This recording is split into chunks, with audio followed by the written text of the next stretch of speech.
Halo semua, saya ucapkan selamat datang dan mari mendengarkan penjelasan berikut ini terlebih dahulu.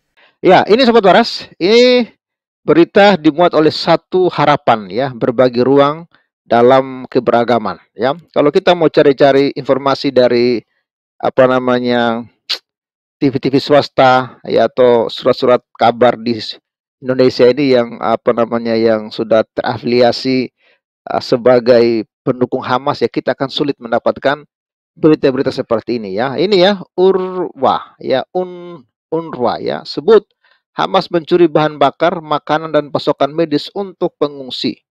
Ini ya pernyataan diunggah di akun ini Twitter ya, X ya, dan setelah itu dihapus dan pihak IDF telah mengcapture ya postingan tersebut. Warga Gaza sekarang menghadapi kesulitan pasokan makanan, air dan listrik ya. Ini ya postingan dari PBB sebenarnya sendiri, tapi dihapus kembali kawan-kawan. Ya mungkin ini karena adanya tekanan-tekanan dan lain sebagainya. Ya, ini Gaza ya, satuharapan.com, organisasi ya, PBB yang bekerja dengan pengungsi Palestina dan keturunan mereka pada hari Minggu 15 bulan 10 mengindikasikan bahwa otoritas Hamas di jalur Gaza telah mencuri bahan bakar dan pasokan medis yang diperuntukkan bagi para pengungsi dari lokasi mereka di kota Gaza selama pertempuran yang dipicu oleh serangan mematikan kelompok teror tersebut terhadap Israel. Tak lama setelah postingan klaim tersebut pada akun X ya, UNRWA ya, United Nation Relief and Work Agency untuk Palestina menghapus postingan tersebut. Belakangan mereka menegaskan bahwa tidak ada yang dijarah. Dalam pernyataan aslinya, ya UNRWA mengatakan telah menerima laporan bahwa orang-orang yang mengaku dari Kementerian Kesehatan yang dikelola Hamas telah memuat ya pasokan ke truk. Dikatakan bahwa bahan bakar UNRWA dan jenis bahan lainnya ya disimpan hanya untuk tujuan kemanusiaan, ya penggunaan lainnya sangat dikutuk ya. Makanya jangan heran Israel juga membombardir ya pangkalan PBB ya, karena itulah kawan-kawan ya, mungkin Israel kesal ya dengan informasi dari PBB yang tidak konsisten ya. Menurut organisasi tersebut, para pejabat terpaksa mengevakuasi markas UNRWA di kota Gaza pada hari Jumat dan sejak itu tidak memiliki akses ke kompleks tersebut dan tidak ada rincian tambahan tentang pemindahan aset ya. Dalam postingan di X ya menambahkan bahwa kamera yang memantau fasilitas tersebut berhenti berfungsi setelah dirusak oleh ledakan akibat konflik pada hari sebelumnya. Setelah UNRWA menghapus postingan di X ya, sumber PBB dan pejabat Israel mengkonfirmasi ke situs berita Wala bahwa insiden tersebut memang terjadi. Namun UNRWA kemudian mengunggah tweet baru yang mengklaim sebaliknya. Sehubungan dengan laporan di media sosial mengenai penjarahan gudang UNRWA, katanya tanpa menyebutkan bahwa laporan tersebut adalah laporan mereka sendiri. UNRWA ingin mengkonfirmasi bahwa tidak ada penjarahan yang terjadi di gudang manapun di jalur Gaza. Ia menambahkan gambar yang beredar di media sosial telah ya adalah pergerakan pasokan medis dasar dari gudang UNRWA ke mitra kesehatan, namun tidak dirinci siapa mitra tersebut. Ya, penghubung militer Israel dengan Palestina yang dikenal dengan inisial Kogat mengatakan Hamas mencuri 24.000 liter bahan bakar dan pasokan medis dari UNRWA.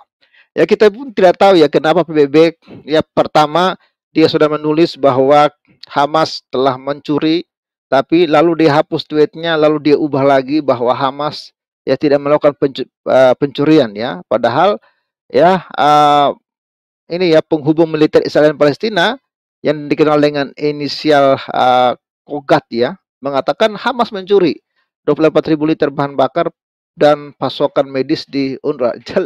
Lalu informasi mana yang harus kita percaya ini kawan-kawan ya?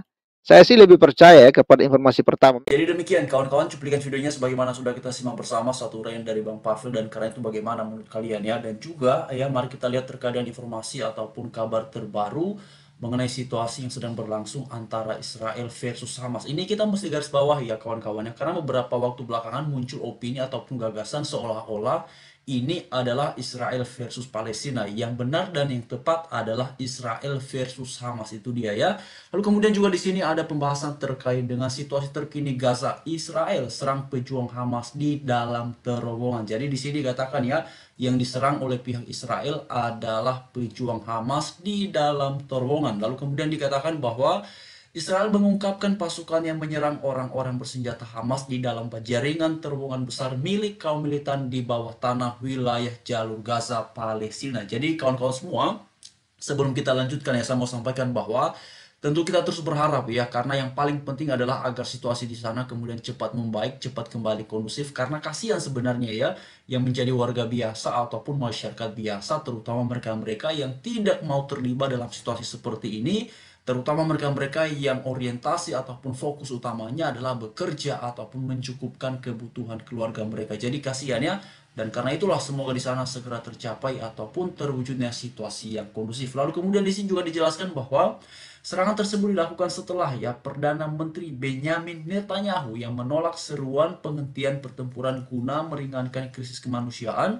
yang semakin memburuk di sana. Jadi Bapak Ibu semua, kalau kita perhatikan ya, kawan-kawan semua juga bisa lihat ya konten kita sebelum ini, pihak dari Israel memang menolak ya untuk gencatan senjata kepada pihak Hamas, karena ya bagi mereka kalau kemudian melakukan gencatan senjata kepada pihak Hamas itu sama saja katanya dalam tanda kutip menyerah kepada Hamas, dan karena itulah apalagi Israel juga sudah membentuk ya kabinet perangnya untuk melakukan perlawanan habis-habisan ataupun dengan kekuatan penuh kepada Hamas ini, itu yang membuat mereka kemudian kawan-kawannya tidak mau ataupun ya tidak setuju untuk melakukan gencatan senjata kepada pihak Hamas ya, tetapi sebaliknya mereka akan terus melakukan serangan-serangan. Itulah yang kemarin kita juga sempat bahas ya, kawan-kawan semua bisa perhatikan itu di pembahasan kita sebelum ini.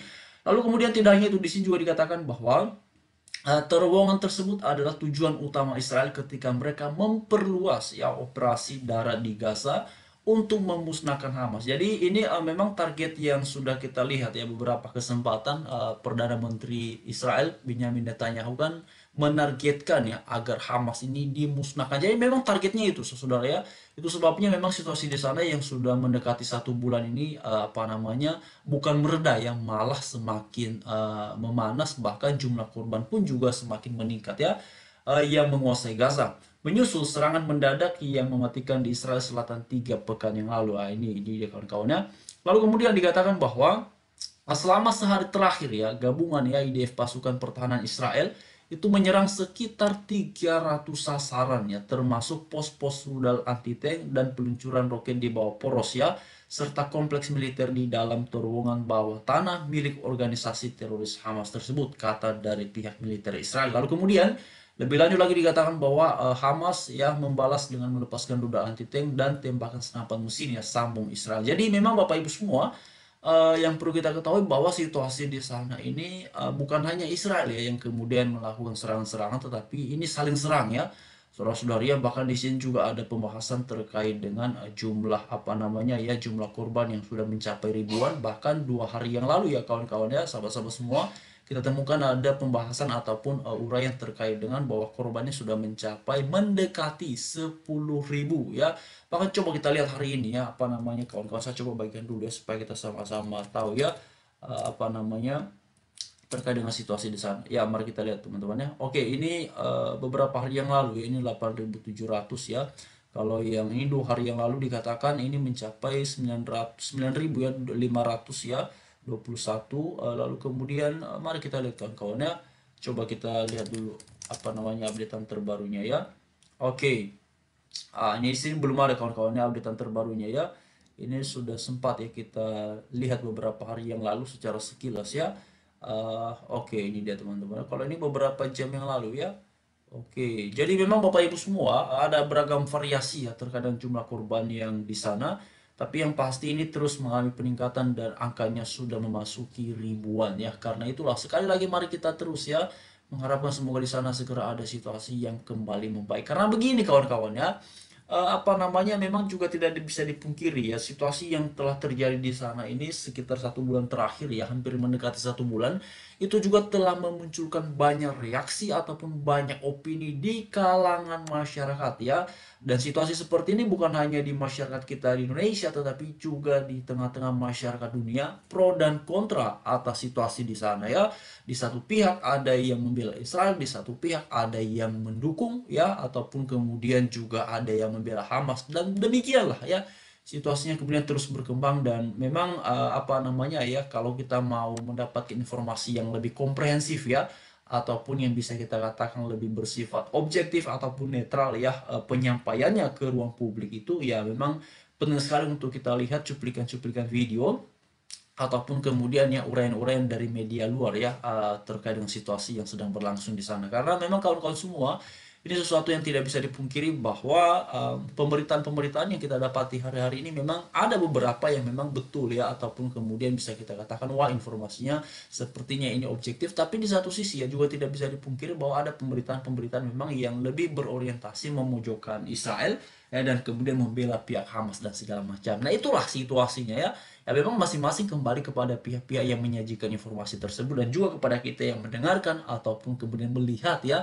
bagian mana yang mau kita percaya. Nah itu dia sahabat-sahabat semuanya. Tapi yang paling penting adalah semoga ya, apapun kondisinya di sana kawan-kawan, ini tidak ada hubungan ataupun kaitannya dengan isu-isu agama ya, seperti yang disuarakan oleh beberapa orang ya, yang nampaknya selalu saja dan hobi banget ya menyebut-nyebut, mengait-ngaitkan ini dengan situasi agama. Padahal jelas ya, baik dari pihak Israel kawan-kawannya, maupun dari pihak apa namanya, apa ya, Palestina, itu kan korbannya ya ada yang apa namanya kawan-kawannya, bukan hanya orang-orang Israel ya, ataupun di Palestina juga ya, yang menjadi korban itu bukan hanya orang-orang yang beragama Islam ya, tapi Kristen pun juga ada yang kena dampak kawan-kawannya. Bahkan beberapa hari yang lalu kita lihat ya, ada terkait dengan satu gereja Ortodoks Yunani dijadikan sebagai tempat berlindung oleh 500-an orang ya, baik itu yang Muslim maupun yang Kristen. Jadi memang ini ya tidak ada urusannya, tidak ada kaitannya dengan perang agama, tetapi ini adalah mengenai politik. Dan itulah sebabnya cara paling baik untuk melihat situasi di sana adalah dari sudut pandang, dari kacamata kemanusiaan. Jadi mari terus mengharapkan